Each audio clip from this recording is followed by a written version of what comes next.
Hello everyone, welcome back to Pokemon Leaf Green post-commentary Let's Play. And they're starting off this part where we're just back in the Pokemon Tower to catch some of the wild Pokemon that I didn't get before. And funnily enough, I encountered Cubone, who is actually a 10% encounter rate in here. He's actually rarer than the Pokemon you find in here. Essentially you find Ghastlies in here, which are essentially the Zubats in this area. And yet I found Cubone on the first encounter. Now if I sound a bit different, it's because I'm just sitting back on my chair and I've got my microphone in my hand literally just in front of me. So if I sound louder or better, if I sound louder or quieter or better or worse, then I'll hear it back in the editing and not do it again.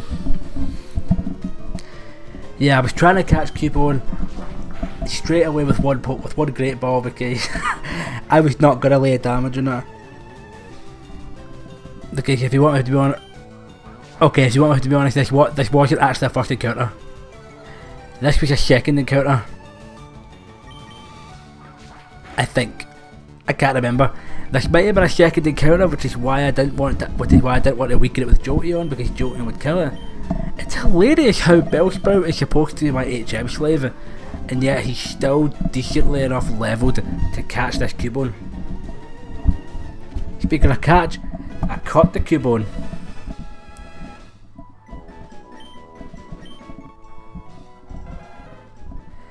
And I suppose this entry is so sad because he's known as the lonely Pokemon. Anyway, following that I decided other Pokemon, Ghastly is the next Pokemon encounter. And I know for a fact this time I decide not to use Jolteon because he would definitely kill Ghastly. I think it was Ghastly I knew not to kill him on. Look at that. Curse. Curse is actually a move that differs depending on the Pokemon. If it's a ghost type, it does right there what you saw. But if it's another type, if it's a different type of Pokemon, then it lowers speed and raises everything else each by a stage. Now I was being an idiot because I forgot Ghastly had Levitate and I tried to use Bone Club on it to weaken it. Luckily enough though, no actually, and it did curse you. And then I was like, oh god, now I'm gonna kill it with Bone Club because it's poison. But then I realised that ground missed because Levitate. So I was alright and I came out to catch it anyway. Anyway, I decided now to finally nickname my Jolteon. And I decided to nickname it Volt. Because based on its Pokédex entry, it talks about 15 million volts and something. So I tried to think of something like a volt is an electronic car that I think could charge up that many volts, which is why I decided to call it Volt. Anyway, now that we have the Pokeflute, we're going off left to Celadon City, or right in his case. We play the Pokeflute and we get to wake up the Sleeping Beauty. Well, I say Sleeping Beauty, but he's really a grumpy fat man. Snorlax. This is technically mandatory because you need to get Snorlax out of the way so that you can catch, well, so that you can progress in your adventure. But not only is this mandatory for the adventure, this is mandatory for me because Snorlax is joining my team. Yes, I use Snorlax on my team all the time and I love using Snorlax. Snorlax is so good. He was so good at one point when I bought X and Y when I played through X and Y for the first time. I actually used the sleeping Snorlax that you encounter in that, and it's even better in X and Y because of the new moves they have. It can learn Heavy Slam, a steel type move that does more damage based on the weight of the one that does it, and with Snorlax it does a lot of damage. I named it Kingpin because I like the Spider-Man universe, and I recently, at the time I recorded this, I was I wasn't long finished platinuming Marvel Spider-Man, where you obviously fight Kingpin at the start of the game, and I just had Kingpin in the mind. Plus, Snorlax is a big fat person, so just like Kingpin, so that's why it worked. He's like the boss of the Pokemon, the one that takes the longest to go down. Can't remember if I went up here. Okay, I definitely do not have 40 species. Amulet coin is interesting. How many do I have actually? Oh no wait, of course I haven't been up here. I've never actually bloody been in here yet. Don't know why I said that. Amulet coin. If a Pokemon holds that item, if you give that to a Pokemon to hold, if that Pokemon is the last one in the battle when it ends, you will receive more money from that battle. So if you want money, I would recommend the Amulet coin.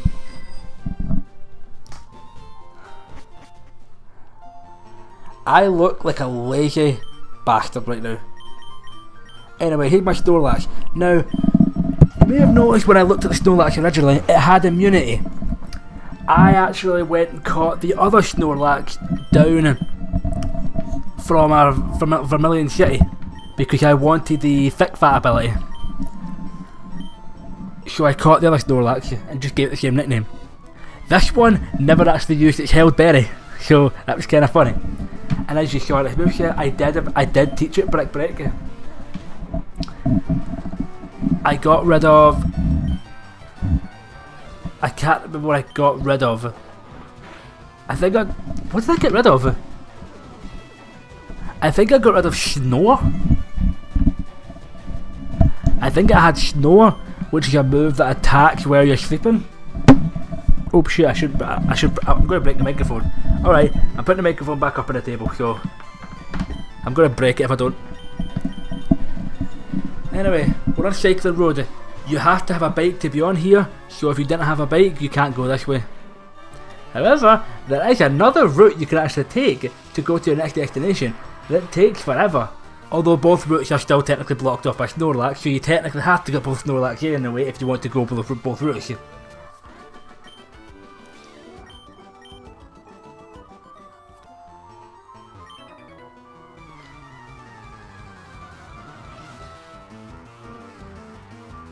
Yeah, you will find nothing but bikers on this route.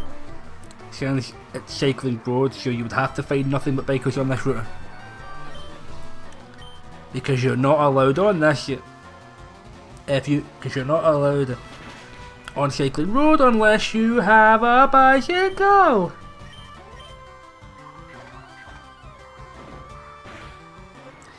You need a bicycle.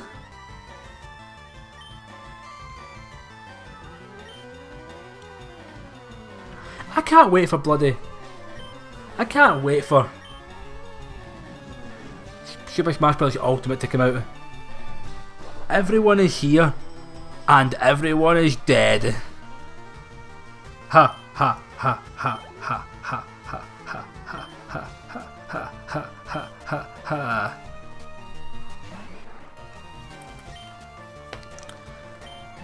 A lot of the bikers use the same Pokemon, which is why I'm not going over them.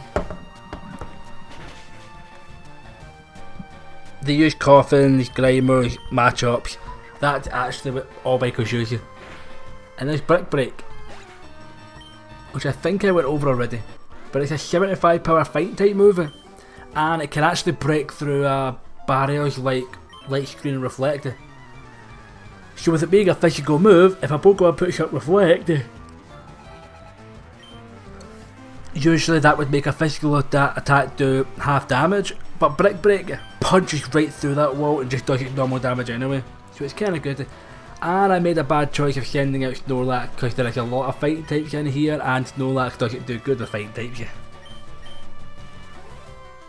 Although here's the thing, I probably should have took the immunity ability, considering the next gym that we're actually going up against, that we'll be fighting in about 2 parts, in 2 parts time, is a poison type gym, and immunity prevents you being poisoned, so I think immunity might have honestly been the smarter choice going forward.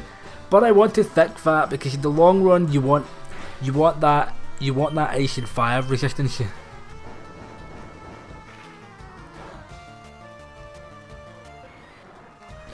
Which is what I went with. And yes, I am aware that Sandslash can't knock out a Pokemon to save his goddamn life. I don't care.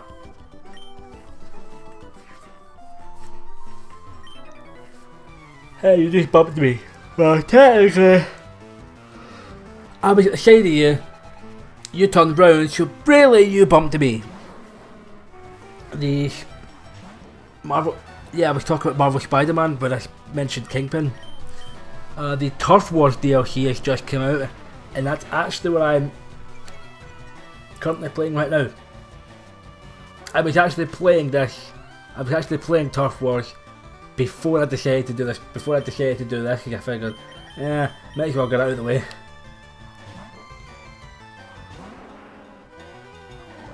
So I have took time off playing Spyro just so I can do the DLC. I have Platinum Spider-Man, but I'm kind of annoyed that they added New Game Plus because now I don't have a Platinum. Because I'm gonna do New Game Plus once all the DLC's done. Yeah, level 34 for Shane Clash. God damn, I'm really tired. Yeah, don't worry.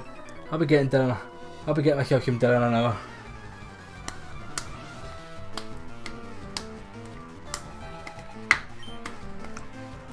Now this part originally wasn't meant to be as long as it is. This part actually wound up being 16 minutes somehow. I think. I can't remember. But I skipped a lot of the trainers because I wanted to get through it, but I realised how short it was. So off screen I went and battled them and then just added them to the video to make it longer, and the video wound up being longer than I expected it to be. So that's why this video is longer than it is. You'll notice when I've cut in the battles because I do make it to the end of Shakeland Road and then I just add the battles on at the end. And I don't know why I did that.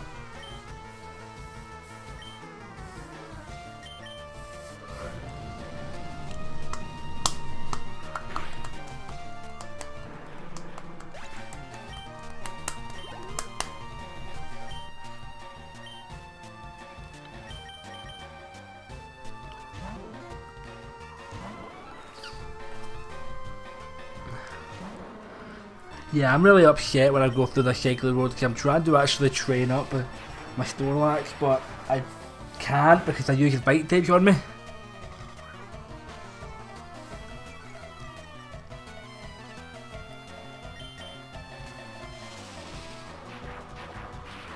Yeah, this goddamn chair feels so weird with that bloody leather patch on.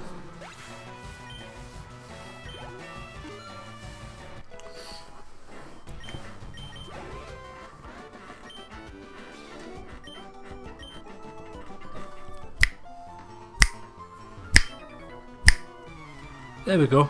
For some reason my microphone wasn't picking up any noise, so I just thought I was just doing some clicks to see if it worked. Maybe it was working, but I just didn't notice it was working. Oh mama. Oh, do the more go me.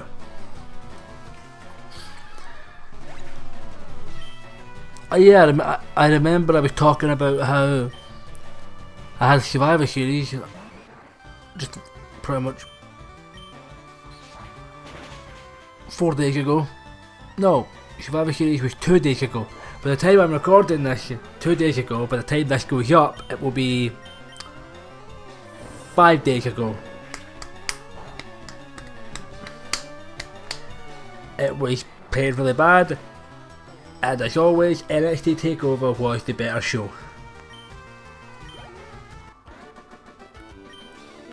War Games was great. Ricochet as a star was the star of the match, but then again Ricochet as a star in general. And I'm a little upset that Velveteen Dream didn't become the champion. I mean, I bet my money on Ciampa to win, but I really wanted Velveteen Dream to win.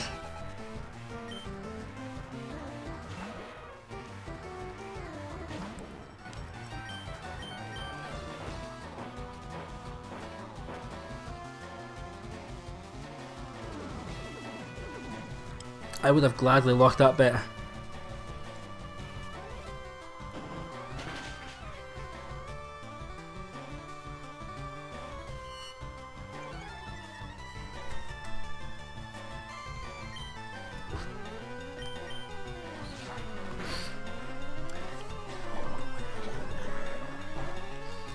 Fighting Muck now, and I don't know if I mentioned this. Oh god damn it, I forgot. I keep getting poisoned. I hate getting poisoned. They always seem to get poisoned on the first hit, first or second hit. They always poison me.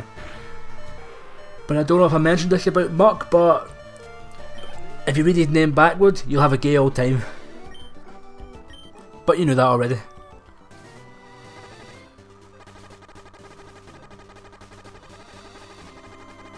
And I don't know why I just constantly punished Shanks last year. He died. And that was me making it to the bottom. Yeah, I missed that many trainers. So yeah, I made it to the end. But I decided to cut the battles back in. So at this point, the video was already close to being over. And I added the battles back in. But at the end of the video, I continue that route through that gateway to the next town. I've already gotten to the next town, which you'll see at the end of the video. This stuff you've seen was after I got to the next town. So my Pokemon are healed at this point, so if I end up sending out Sandslash, you'll know that I've already been to the town because he's been sent back, because he's been healed up.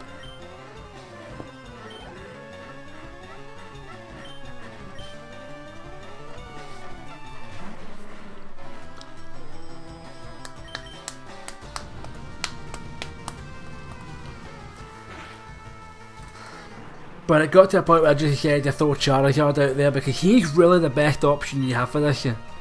Because they send out so many like Grimers and Mucks. Muck is special defensive and Coughing is physical defensive.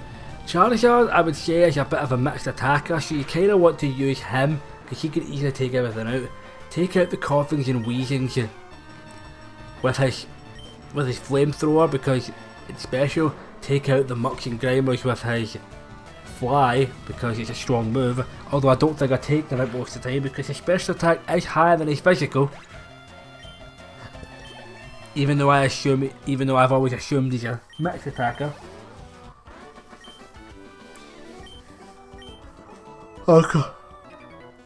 I only say that because the Bulbasaur line is special, attack and defensive. Charizard is special attack and speed, but I always just thought he was maybe like I thought he was just a hard hitter in general, so I thought maybe his physical attack was high as well. The Squirtle line is mainly just a defensive one. And I always thought the Bulbasaur line was a defensive one, but no, it turns out the Squirtle line is.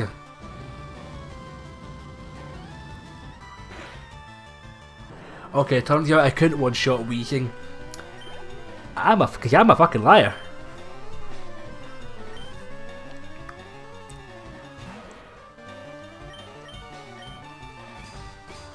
Don't know if I ever mentioned Weezing, but he's the evolved form of Coughing. He's pretty good. You wanna know how good a Weezing is?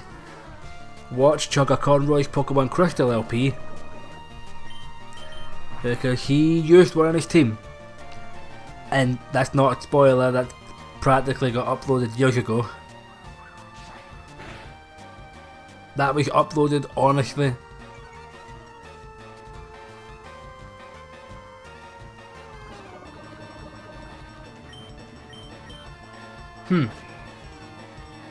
Don't know actually. I was about to say that got uploaded long before I even considered Let's Plays, but I think I did do some on a very old channel of mine, but that channel is long gone. And I have done Let's Plays on my own channel as well.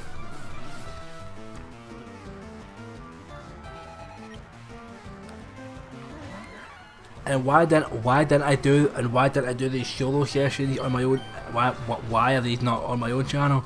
Because this Let's Play is technically a GMB Let's Play, even though it's just me. But between you and me, I am GNB. I am the reason it exists. I'm kind of right to think about it. I made the channel, I came up with the idea. I didn't come up with the name, but I came up with the concept.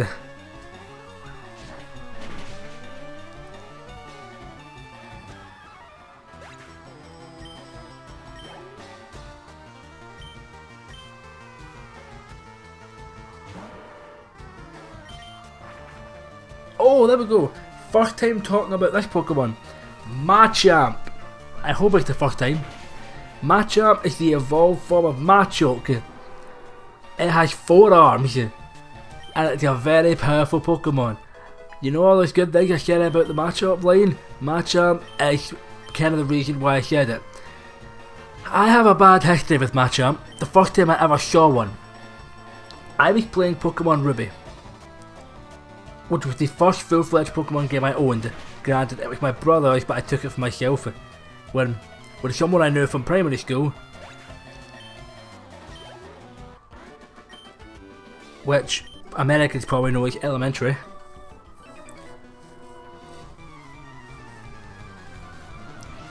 He was playing Pokemon. Yeah, I think he was playing Pokemon long before me. Then I showed him Pokemon Ruby because I was playing it at the time because I actually found more enjoyment out of it than my brother did.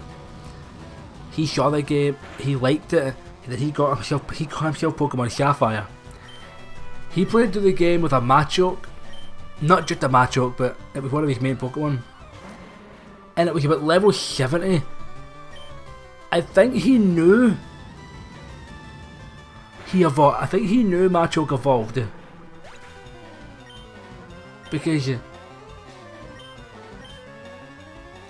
he probably had fought Machamps, but he was waiting to actually get a Machamp himself, but he never knew how it evolved. One day I was struggling on Pokemon Ruby, so he wanted to trade me over so he said he was going to trade me over his Machoke to help me out with the game. When he sent me it over, we were shocked to see that it evolved, that it started to evolve, which is what he had been waiting on for so goddamn long. And then he wanted it back. I never got to keep it, and then he wanted it back. So, and then everyone else I knew that played Pokemon, we weren't competitive battlers, they all got completely wrecked by that Machamp, and funnily enough, it was kinda my fault, because I'm the reason he got the Machamp in the first place. So I take full responsibility for that, and that was the kind of bad history I had with Machamp, which is why I'm not too fond of Machamp, because every time I fight one I always get that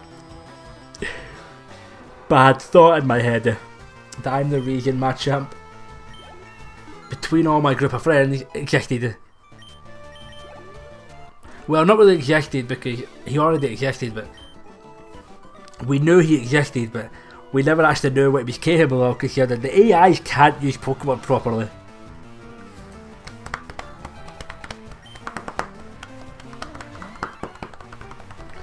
AIs can't use Pokemon properly, so we were able to wipe out Machamps every time we fought them.